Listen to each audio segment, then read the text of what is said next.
Hello everyone, welcome back to a new video. So today I want to make a comparison video and I want to compare the Mastercast resin with the Ultracast resin, and I'm starting with the Mastercast resin. Already put my resin into the cups and I didn't let it sit or anything. I just start straight away. So I have 15 grams in each cup for my resin inks, and I started with the strawberry, then the next one was the swimming pool, and this is the night blue. And I'm going with 6 drops each, and yeah, I can start taking my other color very soon. And the next one, it's also 15 grams of resin, and I'm using the Interference Pearl. You see, I'm just taking a little bit on my popsicle stick. And then the last color is 30 grams of resin, and I'm using the pigment drops and also 6 drops. So basically it's very easy recipe. And I start stirring my colors very, very well. So I'm busy here stirring, and I hope you don't mind me showing you. If it's, getting too boring, just fast forward. But some people really would like to see it. I get asked several times of sharing a recipe. And for me, it's sometimes difficult because I normally don't do a recipe. And yeah, because people are asking, I just thought I show you what I'm doing and how the outcome is gonna be by using the very thick resin or the medium viscosity resin. What I have to tell you about the Mastercast resin, it's a 1-to-1 resin. It has a working time from around about 35 minutes, 40 minutes max, depending on the temperatures. So yeah, it's quite thick, and you also need to make sure that you work a little bit faster than using a medium viscosity resin, because the working time is not as long. But normally it's enough. And you see that I really stir my pigments very, very well here. Do this for all the ones, and then I get rid of my popsicle sticks. But yeah, it looks like I'm almost hitting the resin, but it's because I made the video a little bit faster, so it doesn't take too long. It's a long video anyway, and I hope you have mercy with me. Yeah, this is the Interference Pearl, and I love using the Interference Pearl. For my German viewers, I hope you don't mind this time, because it's a long video.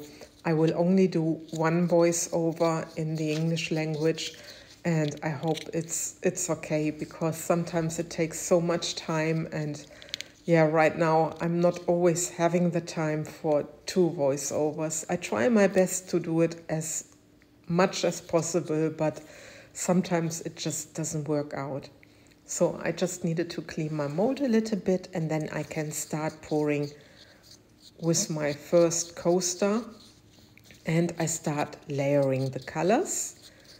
I just need to grab a cup, and then I'm starting with the swimming pool, and then the strawberry.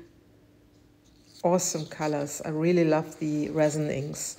The night blue, and then again the swimming pool, and so on. Strawberry, night blue, etc., etc. You know what I mean. I'm going, I think there were 3 layers which I've done. Sometimes it's difficult to remember because, yeah, you've poured maybe 2-3 days ago, and then you need to remember what you've done, but this is what I've done. I'm not always making notes, only just sometimes to have a look for my video. Okay, this is what I've done. But anyway, now I take the torch, and then I'm just pouring around the edge. And you see that I'm just taking my time pouring the resin, and I'm just going from the edge. So this my colors layered, and it looks like I poured black, but it's not black, you will see it later. Now I'm taking my interference pearl and I'm just pouring on my resin inks, as you can see. And I'm just going in many thin lines, thin circles. And then I'm taking my white, and you will see that I'm pouring the white rather thick, and I'm going in a couple of rounds. So my white is layered, and then again I'm taking the torch and I'm filling up my mold with the clear resin. I take my time for doing the push. I'm not doing it too fast. I just do it very slow. And what I want to achieve is just a nice little crackle rim with the web effect. It's not a new technique. It's, yeah, I think this technique, it's available for many years.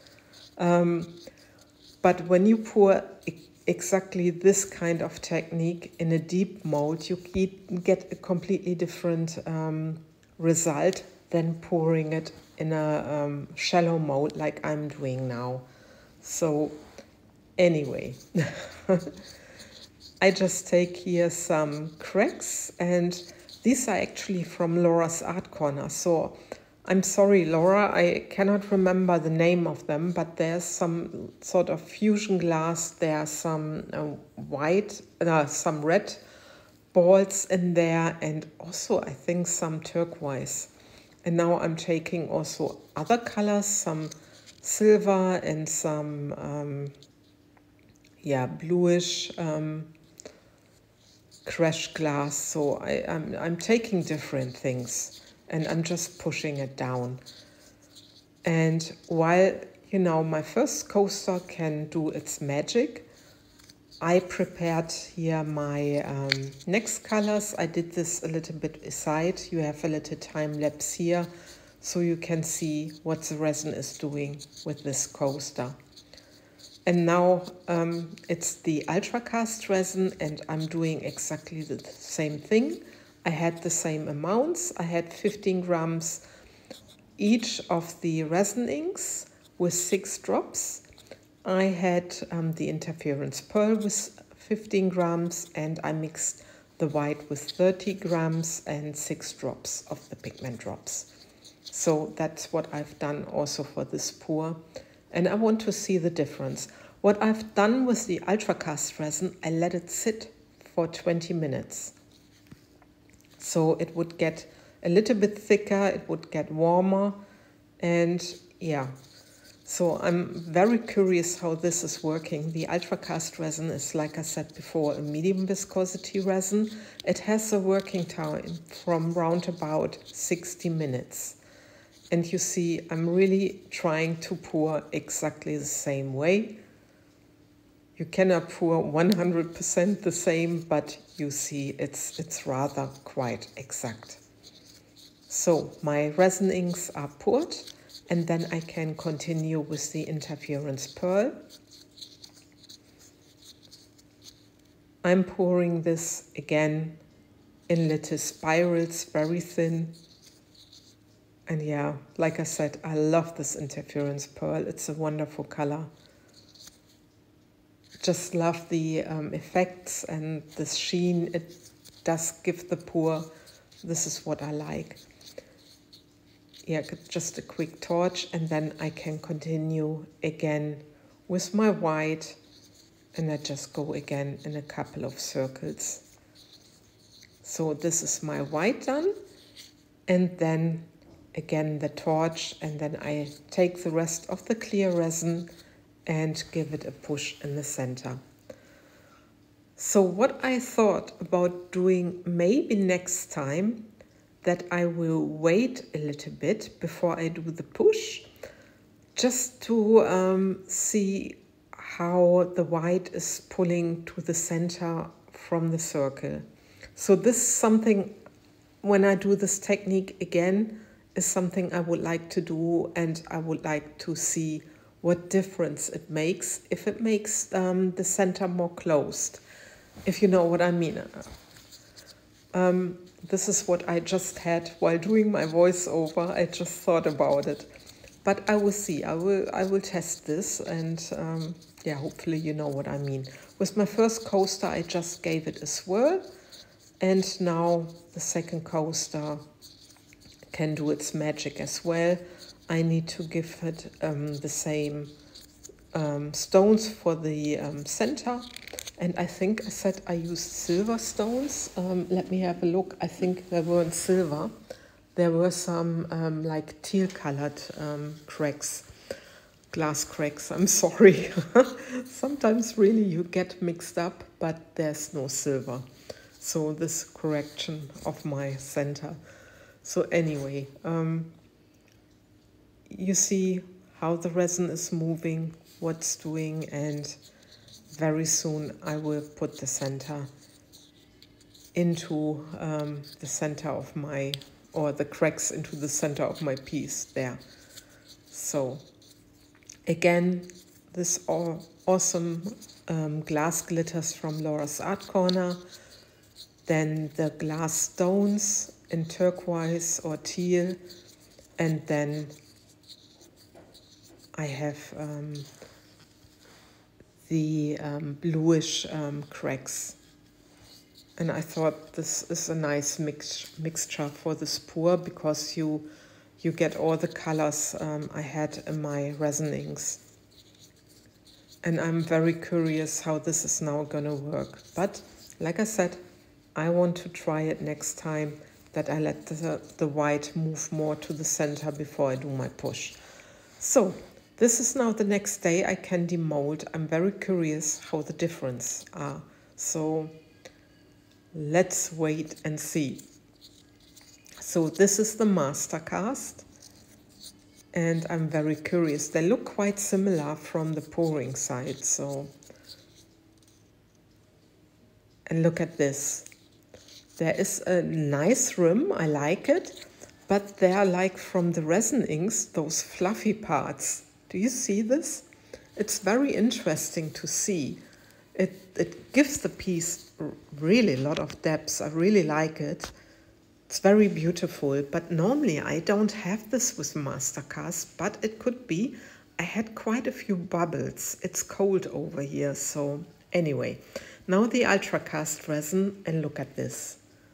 This I really like. Look at the colors.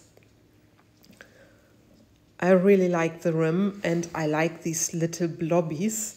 I think they come from the mica powder, and I really love this. And if I can compare both coasters, I like the one with the Ultracast resin this time a little bit more. So I'm curious what you are thinking. Here is the reveal. And yeah, just let me know what coaster you like the most. And I hope I could inspire you. And Kim, you are the one I helped or tried to help. I hope I can give you some more information with this video. And yeah, I'm looking forward to your comments and what you think about this comparison video.